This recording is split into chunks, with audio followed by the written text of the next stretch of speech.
रायगडची झुंज, अन्यायावर लेखणीचा वार। जे दोन विरोधी पक्षामधले जे उभे आहेत, अपक्ष उभे आहेत, त्यांच्याकडे कुठलं विजन नाहीये, त्यांच्याकडे कुठली दूरदृष्टी नाहीये। असा जर विचार केला तर ह्या मतदारसंघामध्ये आमदार महेंद्र थोरे साहेबांच्या माध्यमातून अनेक अशी विकास कामं आहेत ती मार्गी लागली। परंतु 2.5 वर्षाच्या कालखंडामध्ये काही कामं सुरू झाली, काही कामं पूर्ण झाली, काही कामं प्रगतीपथावर आहेत। परंतु 2.5 वर्षामध्ये जर तुम्ही आमदार साहेबांकडनं कामं पण लगेच मंजूर झाली पाहिजेत, लगेच पूर्ण झाली पाहिजेत, ही अपेक्षा विरोधकांकडनं जर असेल तर ही त्याची चूक होईल, त्यांची चूक होईल। कारण आता आपण जर बघितलं तर गेल्या 29 तारखेपासून उमेदवारी अर्ज भरल्यापासून आतापर्यंत दिवसेंदिवस महायुतीच्या माध्यमातून ह्या ठिकाणी शिवसेनेमध्ये सगळ्या पत्रकारांना त्याची जाणीव आहे। रोज जवळपास 10 ते 15 पक्ष प्रवेश होत आहेत। हे पक्ष प्रवेश होण्यामागचं कारण एकच आहे की या मतदारसंघामध्ये आमदार महेंद्र थोरेंच्या नेतृत्वाखाली या ठिकाणी चांगलं काम चालू आहे, राज्य शासन चांगलं काम करतंय आणि जनता जो चांगलं काम करते, जे विकास करतात त्यांच्याच पाठीमागे येतात। आता बघा, जे दोन विरोधी पक्षामधले जे उभे आहेत, अपक्ष उभे आहेत, त्यांच्याकडे कुठलं विजन नाहीये, त्यांच्याकडे कुठली दूरदृष्टी नाहीये आणि त्यांनी कुठलंही या मतदारसंघामध्ये असं कुठलं काम केलेलं त्यांच्याकडे दाखवण्यासारखं काहीच नाही।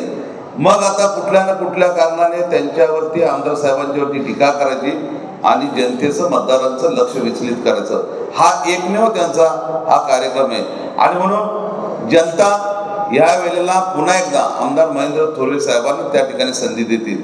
मला असं वाटतं काल त्यांची का परवा पत्रकार परिषद झाली, मी काय कोणाचे व्हिडिओ बघत नाही, कोण काय बोलतो ते बघत नाही, परंतु जी माहिती मिळाली, मला जे समजलं, मला असं कळलं की त्यांनी असा मुद्दा घेतला की प्रशासकीय भवन, कर्जत चौक रोड आणि कोंढाणा धरण, आणखीन ह्या ज्या काही त्यांनी त्यांच्या वृत्तीमध्ये जी टीका केली की या अगोदरच कामं मंजूर झाली होती। मग अगोदर कामं जर मंजूर झाली होती तर मग ह्या ज्या आमच्याकडे आता वर्क ऑर्डर आहेत या सगळ्या 2021 नंतरच्या आहेत। तुम्ही जर पाहायला मागितलं तर मी तुम्हाला देऊ शकेन, कारण मागची जी सार्वत्रिक निवडणूक जी झाली ती 2019ला झाली। मग 2019 गेलं, 2020 गेलं, 2021 आणि मग 2021च्या टायमामधला ह्या वर्क ऑर्डर आहेत, म्हणजे कार्य आदेश आहेत। आणि मग हे अशा टीका करायच्या आणि जनतेचं लक्ष विचलित करायचं। परंतु आमदार महेंद्र थोरे साहेबांनी केलेल्या विकास कामांचा या ठिकाणी तुम्हाला मी 84 पानांचा हा अहवाल आहे। हा अहवाल पत्रकारांच्या माध्यमातून तुम्ही जरा पोस्टमॅनचं काम केलं तर फार बरं होईल, त्यांना जरा पाठवा। कारण आता जर समजा रजिस्टर पोस्टाने पाठवलं तर कदाचित त्यांच्या घरी 23 तारखेला पोहोचेल, 24 तारखेला पोहोचेल।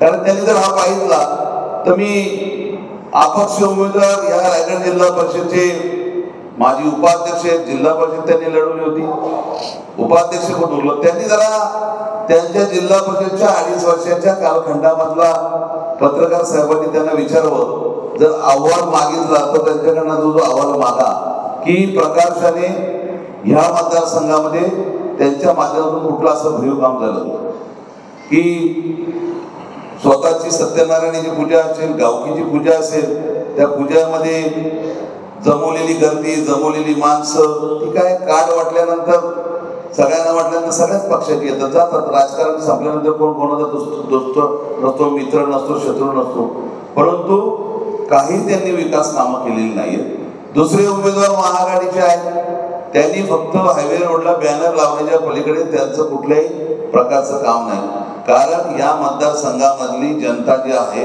नागरिक आहेत, ते या मतदारसंघामध्ये काय पद्धतीचा विकास झाला, कुठला विकास झाला, कारण जर आपण जर चौकशी जर केली तर खाजगीमध्ये सार्वजनिक ठिकाणी आमदार साहेबांचाच बोलबाला आहे, आपले विकासाचं काम केलेलं आहे। आणि पुन्हा एकदा पहिल्या टर्ममध्ये झालेली कामं पुन्हा एकदा त्यांना दुसऱ्यांदा या मतदारसंघामध्ये जनता त्यांना पुन्हा विधानसभेमध्ये निवडून देतील।